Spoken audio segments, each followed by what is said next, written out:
pagi Bapak Ibu. Pagi. Sebelum itu perkenalkan, saya Valentina Agatha Sitangga dari Fakultas Kehutanan Universitas Lancang Kuning. Baiklah, hari ini saya akan mengadakan penyuluhan tentang kesadaran masyarakat dalam melestarikan kawasan konservasi. Sebelumnya Bapak Ibu ada yang tahu nggak apa itu kawasan konservasi? Enggak. Baiklah. Kawasan konservasi menjadi pilihan dalam mengupayakan ketersediaan sumber daya alam dan kesejahteraan masyarakat. Hal tersebut karena konservasi merupakan sebuah upaya dalam melindungi atau melestarikan suatu wilayah. Adanya pelestarian tersebut bertujuan untuk melindungi habitat atau lingkungan hidup semua jenis makhluk, mulai dari hewan, tanaman, dan manusia dari kelangkaan atau kerusakan yang mungkin berpotensi. Menurut Bapak Ibu, apa aja sih yang ada di kawasan konservasi? Hutan. Ada lagi yang lain? Taman. Hutan, taman, pohon, hewan-hewan liar, semak belukar. Ya, ada juga. Adanya berbagai macam Suaka warga satwa. Oke, daripada bingung nanti, memang benar yang dibilang semua, cuman lebih tepatnya mending kita baca ya. Yang terdapat dalam kawasan konservasi yaitu berbagai keanekaragaman hayati dan ekosistem lainnya yang dianggap populasinya mulai menurun, sehingga perlakuan khusus ini dilakukan agar keanekaragaman hayati tersebut tidak punah dan dapat hidup berkelanjutan. Jadi di situ memang ya ada hewan liar, ada flora dan fauna pokoknya di situ, dan ekosistemnya di dalamnya itu. Tapi di situ yang memang langka dan hampir punah, makanya itu dibikin kawasan konservasi supaya dia tidak punah dan dapat berkelanjutan. Oke? Next, ciri-ciri khusus dari kawasan konservasi adalah sebagai berikut. 1. Memiliki karakteristik atau keunikan ekosistem. Contoh hujan-hutan tropis yang termasuk di dalamnya ada pegunungan, dataran rendah, rawa gambut, dan pantai.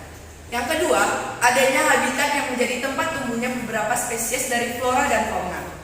Ya kan, tadi ada tumbuhan dan hewan. Yang ketiga, ada tempat yang memiliki keanekaragaman plasma yang alami. Berarti ini ada tempat yang memiliki, memang dia alami. Dari awal dia itu tumbuh di situ sampai sekarang tuh masih alami. Gak ada yang kayak dipindahkan dari sana ke sini, dari luar ke dalam gitu, dari kawasan konservasi tersebut. Yang keempat, biofisik yang memiliki nilai estetika dan bernilai ilmiah. Dan yang kelima, memiliki fungsi perlindungan hidrologi air dan tanah. Jadi dia ini melindungi dan menetralisir air dan tanah, menstabilkan. Oke? Selanjutnya, manfaat kawasan konservasi. Menurut Bapak Ibu, apa itu manfaat konservasi bagi kehidupan orang?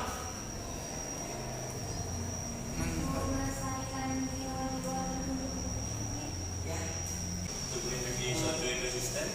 Ya, ada lagi?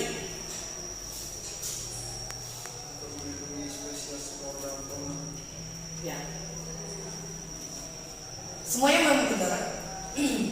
1. Melindungi kekayaan alam dan memelihara proses-proses ekologi maupun keseimbangan ekosistem secara berkelanjutan. Ekosistem berarti ada di situ bukan cuma pohon, tapi ekosistem yang lain kan. Yang kedua, melindungi spesies flora dan fauna yang langka dan hampir punah. Bener kan? Yang hampir punah, supaya dia itu bisa berkelanjutan. Yang ketiga, melindungi ekosistem yang indah, menarik dan juga unik. Karena kawasan konservasi itu juga bisa dijadikan ekowisata. Yang keempat, melindungi ekosistem dari kerusakan yang disebabkan oleh faktor alam, mikroorganisme, dan lain-lain. Menurut Bapak Ibu, jenis kawasan konservasi itu ada apa? 9? Ada 3. 2, ada 3? Yaudah, ini kita baca ya. Jenis kawasan konservasi itu terbagi menjadi 2, yaitu kawasan suaka alam atau KSA adalah kawasan yang memiliki ciri khas tertentu baik di daratan maupun perairan, yang mempunyai fungsi pokok sebagai kawasan pengawetan keanekaragaman tumbuhan, satwa, dan ekosistemnya juga berfungsi sebagai wilayah sistem penyangga kehidupan. KSA ini terbagi menjadi 2, yaitu cagar alam dan suaka marga satwa. Ada yang tahu apa itu cagar alam? Baiklah, kalau Bapak Ibu nggak tahu, saya akan membacakan. Cagar alam adalah kawasan suaka alam yang karena keadaan alamnya mempunyai kekasan, tumbuhan, satwa, dan ekosistemnya atau ekosistem tertentu yang perlu dilindungi dan perkembangannya berlangsung secara alami. Yang kedua ada suaka marga satwa, adalah kawasan suaka alam yang memiliki ciri khas berupa keanekaragaman atau keunikan jenis satwa yang kelangsungan hidupnya dapat dilakukan pembinaan terhadap habitatnya. Kawasan pelestarian alam atau KPA adalah kawasan dengan ciri khas tertentu baik di darat ataupun di perairan yang mempunyai fungsi perlindungan sistem penjaga kehidupan, pengawetan keanekaragaman jenis tumbuhan dan satwa serta pemanfaatan secara lestari terhadap sumber daya alam hayati dan ekosistemnya.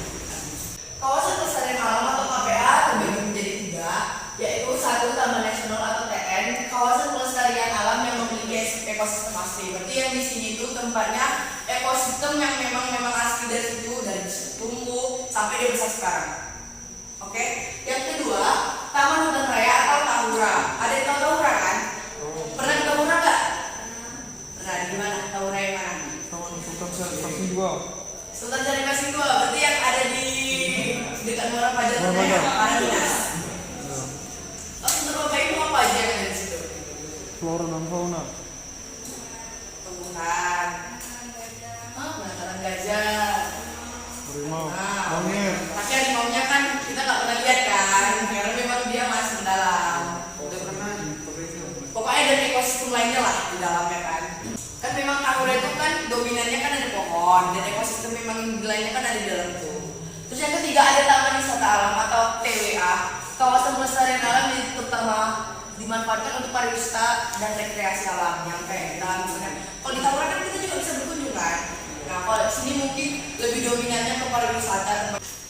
Yang terakhir kan TWA atau Taman Wisata Alam yang mana kawasan ini biasanya digunakan untuk rekreasi. Berarti dia lebih kayak peningkatan ekonomi supaya dia itu tempat orang berkunjung lah, rekreasi, liburan, foto-foto, segala macam untuk peningkatan ekonominya. Dan yang terakhir itu dampak dalam menjaga kawasan konservasi, apalagi di masyarakat. Menurut Bapak Ibu, apa dampak dalam menjaga kawasan konservasi bagi masyarakat? Dengan adanya konservasi, kita juga bisa mengimbangi bahan pangan yang ada di kebun. Oh, berarti dia kayak, karena kan kita semakin lama kan semakin modern kan, kan pertumbuhan penduduk kan juga makin meningkat. So pasti ketersediaan pangan kan wajib meningkat kan. Nah sementara itu nggak bakal menimbangi. Jadi kita itu wajib melestarikannya supaya ketersediaan pangan dan pertumbuhan penduduk itu seimbang, iya kan? Ada lagi? Mengurangi karbon dioksida di udara. Ya, mengurangi karbon dioksida di udara. Lalu? Melindungi satwa dan fauna yang hampir punah juga. Ya. Udah, itu aja.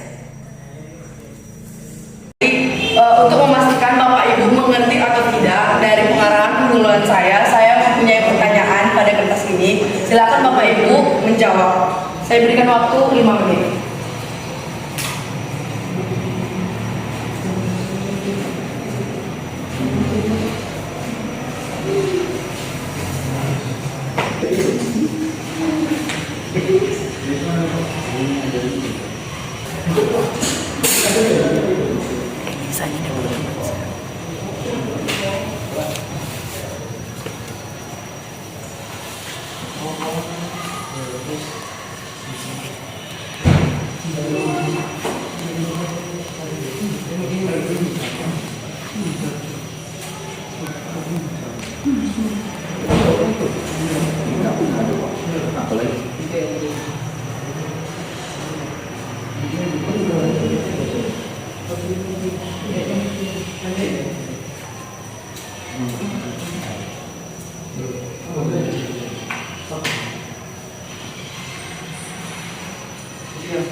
Baiklah Bapak Ibu, waktunya telah habis. Silakan diberikan lagi 1 jawaban.